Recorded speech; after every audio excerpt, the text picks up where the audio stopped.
Bismillahirrahmanirrahim.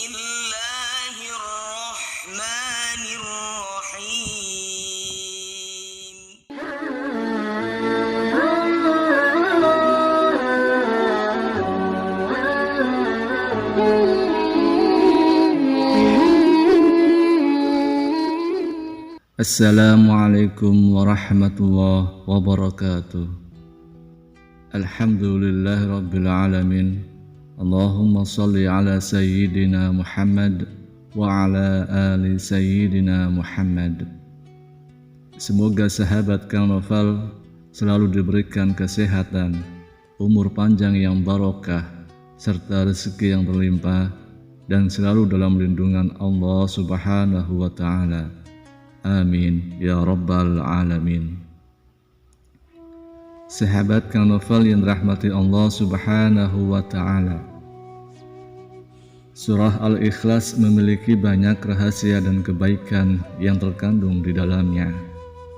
Dinamakan Surah Al-Ikhlas karena telah menyelamatkan orang yang membacanya dari kesulitan dunia akhirat, dari kesulitan sakaratul maut, dan dari kesulitan kegelapan malam, serta dari segala kesulitan di hari kiamat.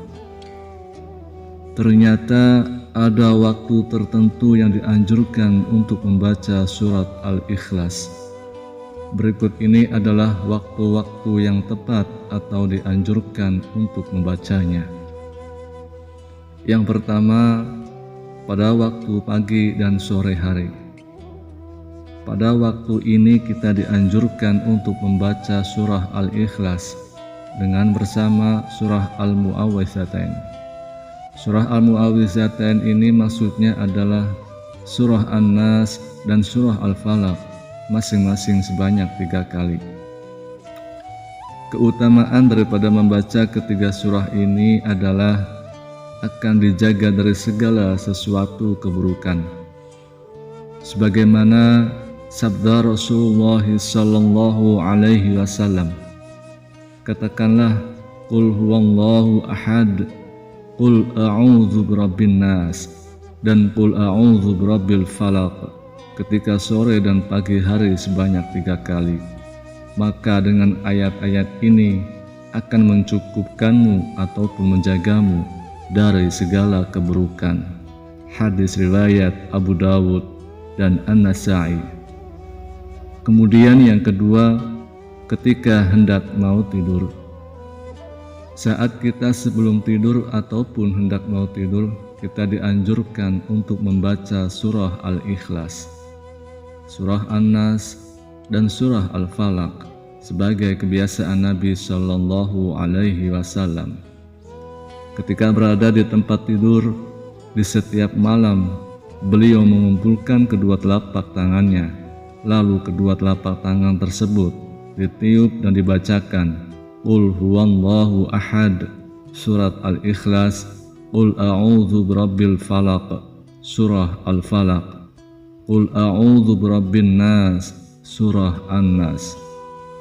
Kemudian beliau mengusapkan kedua telapak tangan tadi pada anggota tubuh yang mampu dijangkau, dimulai dari kepala, wajah, dan tubuh di bagian depan beliau, melakukan yang demikian sebanyak 3 kali.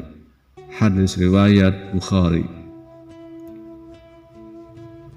Kemudian yang ketiga, ketika ingin meruqyah. Cara ini sama dengan ketika hendak mau tidur.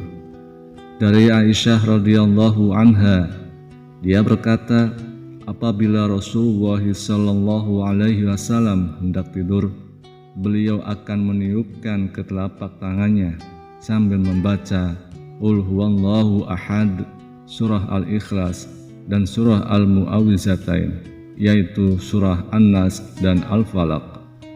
Kemudian beliau mengusapkan ke wajahnya dan seluruh tubuhnya. Dan Aisyah juga berkata, ketika beliau sakit, beliau menyuruhku melakukan hal yang sama seperti ketika beliau hendak tidur. Hadis riwayat Bukhari. Kemudian yang keempat adalah wirid setelah sholat atau sesudah salam. Setelah sholat kita dianjurkan untuk membaca surah Al-Ikhlas, surah An-Nas, dan surah Al-Falaq. Uqbah bin Amir ia pernah berkata, Rasulullah sallallahu alaihi wasallam memerintahkan padaku untuk membaca muawwizat di akhir sholat. Hadis riwayat An-Nasa'i dan Abu Daud. Kemudian yang kelima, dibaca ketika mengerjakan sholat sunnah fajar atau qabliyah subuh. Aisyah radhiyallahu anha pernah berkata, Rasulullah sallallahu alaihi wasallam bersabda, sebaik-baik surah yang dibaca ketika 2 rakaat qabliyah subuh adalah Qul huwallahu ahad, surat Al-Ikhlas, dan Qul ya ayyuhal kafirun, surah Al-Kafirun. Hadis riwayat Ibnu Huzaimah. Selanjutnya yang keenam, ketika mengerjakan sholat sunnah ba'da maghrib.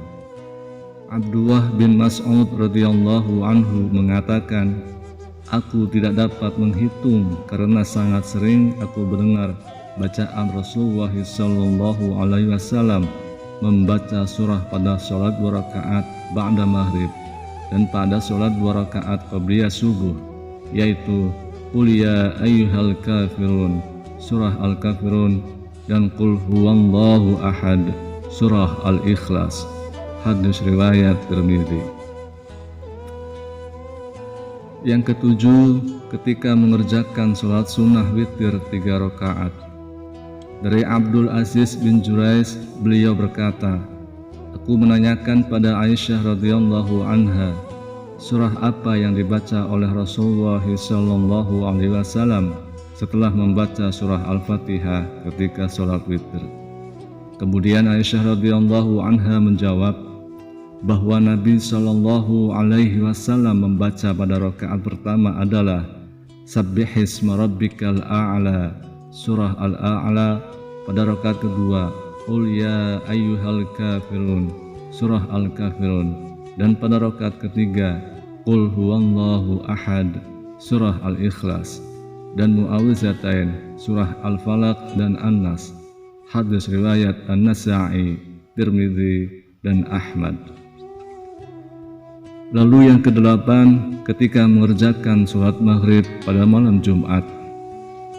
Dari Jabir bin Samrah, beliau mengatakan bahwa Nabi Shallallahu alaihi wasallam ketika sholat maghrib pada malam Jumat biasanya membaca Qul ya ayyuhal kafirun dan Qul huwallahu ahad.